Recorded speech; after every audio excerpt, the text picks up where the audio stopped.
Hey guys, it's me, Pxrry, and I'm going to be showing you guys my study routine, how I get through all my high school coursework. I'm currently in my senior of high school and I am ready to leave. So let's get on into the video and I'll see you all at the end.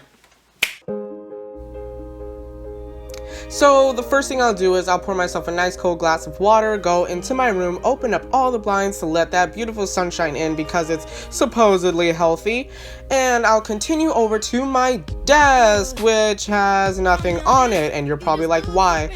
Well, I like a minimal approach to studying, and I don't keep all of my subjects on my desk all at once.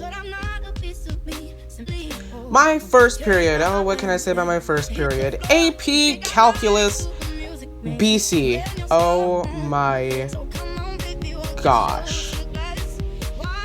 To study this beautiful class, I use a AP review book as a study guide / study aid, and my textbook, which is Stewart's edition 3, which has all the way up to multivariable calc, which is nice. I am self-studying a little bit of that as well. First, I'll look for the subject that I'm covering, and I will dive deep into it. Boom! Looking at graphs, looking at anything visual I can help, because I'm a visual learner. I will look for formulas, I will look for them being applied, and I have to make sure to study the conditions that must fit in order for me to apply that formula. For this, it's limits, so it's just, this is just the derivative as a definition of limits.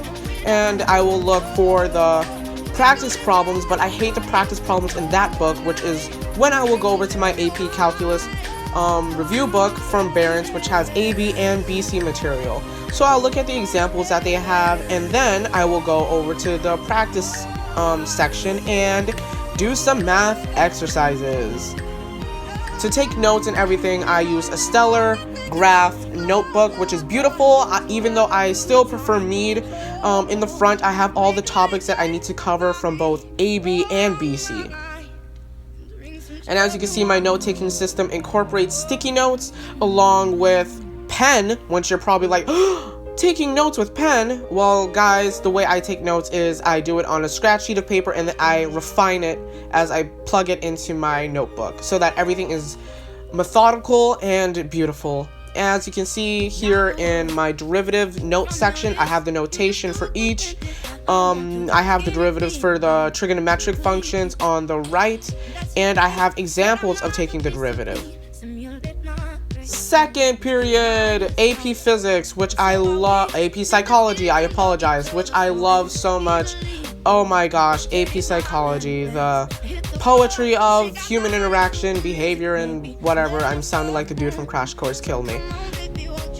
So in the beginning, I have my cover page, which I used to use over my tests, but other than that, there is my syllabus, which keeps me on track for the whole year since our teacher is on maternity leave, bless her heart, and I wish her and her baby well. Separating the different sections are a few tags, labels, dividers, that just let me know, where I can find certain things. Isn't my teacher adorable? She put Snoopy as the AP Psych, intro thing. I love that. So the way I take notes for psychology differs from the way I take notes for every other class. I take this as a stream of read, note-taking style. Like, whatever I read, I will take notes on. So there are no gaps. It is just fluid, and it transitions beautifully into the next subject or whatever, and there's, everything is in context. My third period. Oh, this has to be my second favorite period. Get ready for it. AP Physics, not B, not 1 or 2, 3. This is AP Physics 1 and C.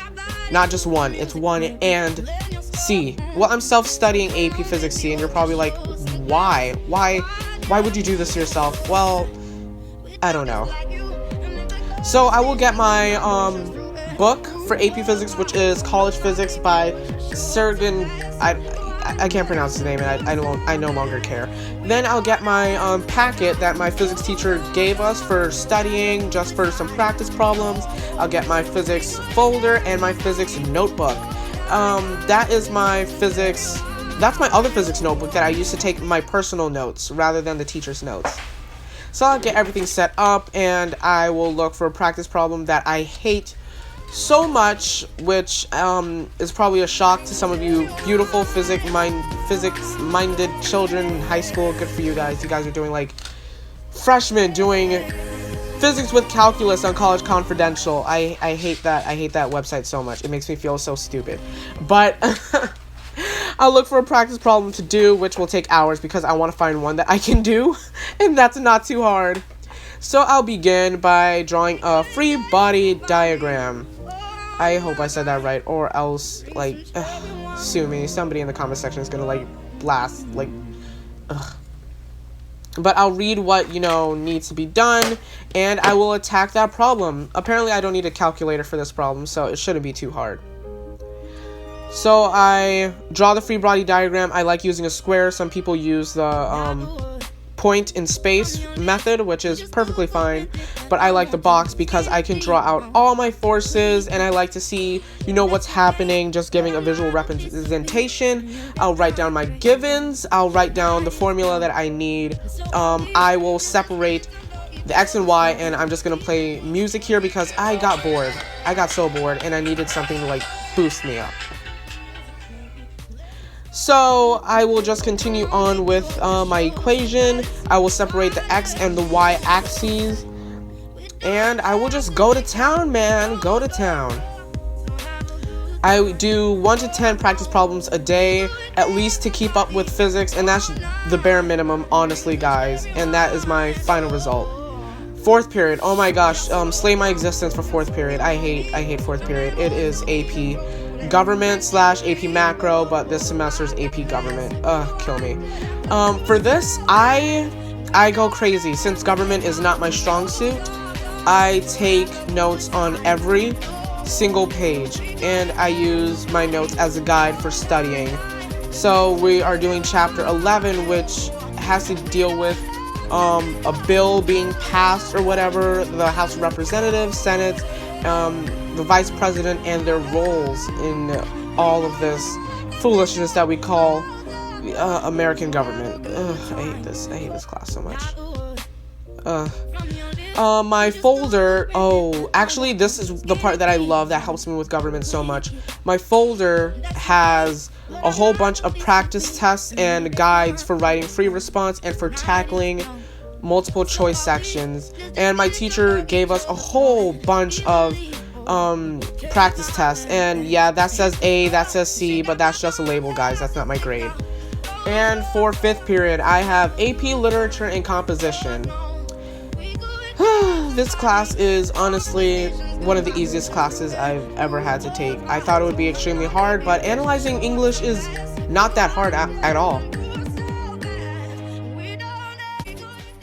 For watching. This was my study routine. This is how I got through all of my coursework. It's honestly a challenging load, but somehow I am managing. I have no C's or low B's currently in all of my classes, and I'm so thankful for that. Anyway, feel free to use any of the methods that you saw in the video and apply it to your study routine too. If not, feel free to tag me in any of your study routine videos so I can see how you guys study. And again, thank you guys for watching, and feel free to like, comment, and subscribe. See you in the next one.